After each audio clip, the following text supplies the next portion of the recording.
We'll head to the front of the Australian first off, and the headline there: revolt over Premier's power grab. That's the splash. Daniel Andrews' contentious bid to extend Victoria's state of emergency powers by a year is facing defeat as a growing revolt from civil rights and Labor figures, as well as crossbench MPs, looks set to force a back-down, as former federal Labor leader Bill Shorten warned the proposed 12-month extension had Victorians freaking out. And Treasurer Josh Frydenberg said the Victorian Premier had a lot of questions to answer.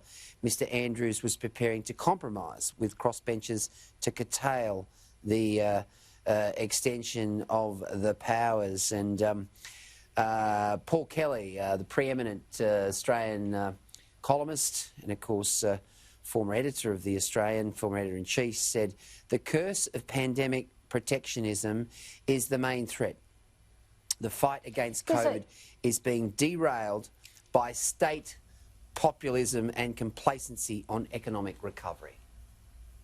It really is quite extraordinary. Now, no doubt this was discussed, and it has been discussed in the past 24 hours. But right now, tonight, we can't forget that Victorians are under curfew. They've got businesses closed, they're locked down, they really have had many of their civil rights absolutely removed. And now they've got a Premier who many of them have questioned, you know, why he isn't giving them the answers that they're asked, that they want, the answers that they want in relation to how hotel quarantine failed, how this got into such a state of community transmission, the figures that they're dealing with now as far as caseload and also deaths.